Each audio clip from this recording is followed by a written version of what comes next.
Okay, ito ang mensahe ko sa son of hindi appointed son of Comelec. Hindi ko alam kung paano nanalo yung appointed son ng Comelec na yan eh. Hindi naman binoto ng tao pero naupo. Nakakahiya. Ikaw, Congressman Abante, para kang hipon. Utak hipon. Si Congressman Abante, utak hipon. Bakit ko sinabing utak hipon? Kasi ang hipon, naghalo ang utak pati tae. Hindi niya napaghihiwalay ang tama't mali. Akalanin mo, binabaha ang Luzon. Ang palpak na flood control ay nasa Luzon. Ang iniimbestigahan niya, nasa Davao. Gago! Tanga! Akalanin mo ang palpak na flood control nasa Luzon? Ang palpak na budget, eto ngayong administrasyon ni BBM. Tapos, ang linubog ng baha, Luzon, ang iniimbestigahan, Davao. Tanga ka ba? Hindi ko alam kung paano nanalo yung appointed son ng Comelec na yan eh. Hindi naman binoto ng tao, pero naupo. Nakakahiya. Oo. Kaya namin sa'yo kay Abante, utak hipon, nagalo ang tae, pati utak, na hindi na kayang pag-iwalayin ang tama't mali.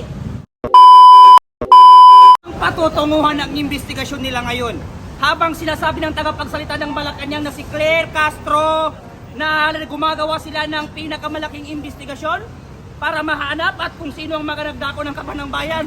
Claire Castro, huwag kang magbobobobuhan. Huwag kang magbobobobuhan. Ha? Kasi magkakasabwat kayo eh. Imbestigahan niyo muna ang sarili ninyo. Diba? Kaya hindi ako maniniwala na may patutunguhan ang administrasyong ito at ang investigasyon na ito. Wala ang patutunguhan ng investigasyon na yan. Kasi kung meron, hindi na dapat investigahan yan. Hindi na dapat investigahan. Nakalabas na sa bansa eh. Yung mga ibang congressman na nagpapakasal sa kaban ng bayan. Nakalabas na sa bansa. Nakikita niyo po ba na posibleng maging Indonesia ang nangyayari ngayon sa Pilipinas? Yes, of course. Kailangan natin gayain yung mga Indonesia. Kasi ang mga Indonesian, mga warriors people. Habang ang mga Pilipino naman, mga keyboard warriors. Kaya wag na tayo magpakatapang sa comment section. Sumama na kayo dito mamayang 5:32 sa Edges Ryan. Gayahin natin ang Indonesia. Ang Indonesia, pinabagsak nila ang gobyernong mga korupsyon. Pabagsakin na rin natin ang gobyerno dito sa ating mga korupsyon. Ilang presidente nang dumaan. Ang Pilipinas, palit tayo ng palit ng presidente, pahirap ng pahirap ang mga Pilipino. Sino pa ba ang hihintay nating presidente na maupo? Sino pa ba ang mamumuno sa atin na hindi korupsyon? Kaya labang maaga pa, lumabas na kayo dyan at kayain natin ang Indonesia. Ang gobyernong ito na puno ng korupsyon. Mas maganda yan. Sunugin natin ang bahay ng mga congressman na yan. Gaya ng ginawa ng mga Indonesia. Hindi ako matatakot kahit mamatay ko ngayon. Hindi ako matatakot na mamatay. Hindi ko pagsisisihan na nagsasalita ako ng katotohanan laban sa mga politikong buhaya na yan. Kasi kung walang magsasalita, walang mangyayari sa ating bansa. Kaya magtulungan na lang tayo para mapatalsik ang mga buhaya na yan sa gobyerno natin. Akalanin mo, merong mga taong natutulog na hindi nakakakain? Meron palang mga anak ng kontraktor na kumakain na nagkakalaga ng 759,000? Isang kainan lang? Hindi na sila nahiya. Tapos si Jella Alonte, hindi na nahiya na mag-post po sa Instagram na wala daw siyang utang na loob sa mga Pilipino. Putang ina mo!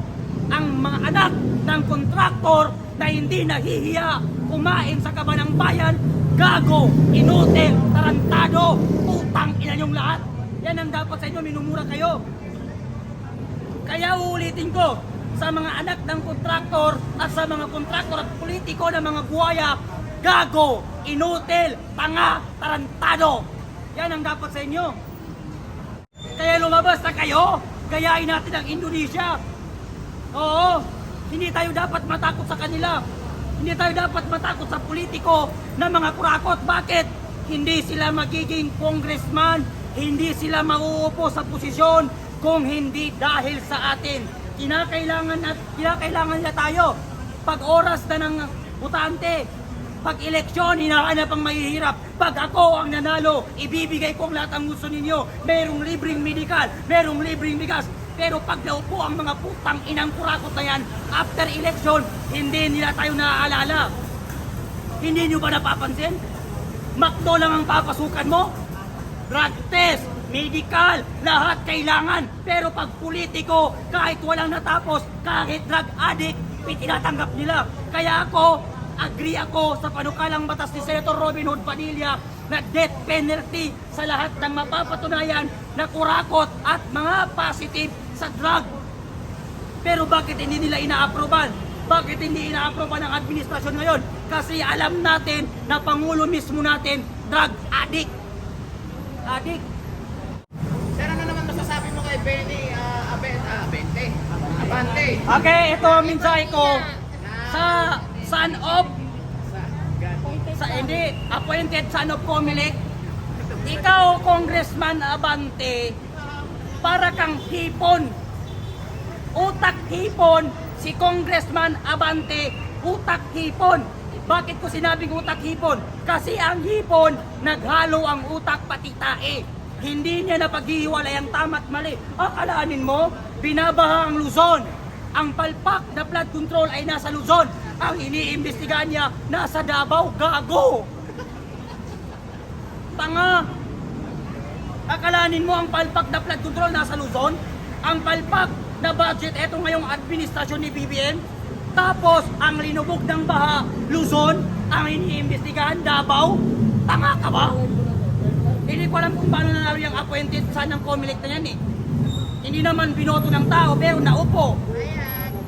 Nakakahiya. Oo. Kaya yan namin sa'yo kay Abante. Utak hipon. Nagalo ang tae, pati utak. Hindi niya kayang pag-iwalayin ang tama't mali. Yun lang.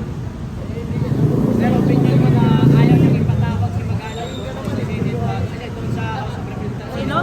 Ayaw niyang ipatawag si Mayor Magalong. Ni Abante. Abante. Ayaw nang ipatawag. Ayaw. Eh, bakit kaya ayaw nang ipatawag? Kasi marami daw silang ginagawa pa. Wow! Abante, wag kang duwag! Nung mga vlogger ng DDS, pinatawag mo eh. Sabi mo, ayaw mo ng fake news. Tanga ka ba? Eh, yung mga loyalistang fake news, hindi mo pinapatawag. Pero pag DDS, ino-contempt nyo. Ngayon, imbestigahan yung sarili nyo at i-contempt ninyo ang mga sarili nyo. Bakit? Para kayong mga drug addict, mga kurakot. Ba't hindi papatawag? Marami daw siyang trabaho. Samantalang pag DDS vlogger, nag-post lang. Kahit nag-comment lang, pinapatawag. Ayaw daw ng fake news. Samantalang siya mismo, fake news. Yan ang dapat natin gawin. Huwag tayong magpapatakot sa kanila. Oo. Eh kung gusto nila akong kasuhan, eh kasuhan niyo ako. Kung gusto niyo akong ipapatay, papatay niyo ako. Wala akong pakialam, mamamatay rin naman kayo mga gago. Tama. Oo. Naman kayo eh. Tama. Mauuna nga lang ako. Hindi mo makikita. Pero susunod din kayo. Oo. Thank you bro ah.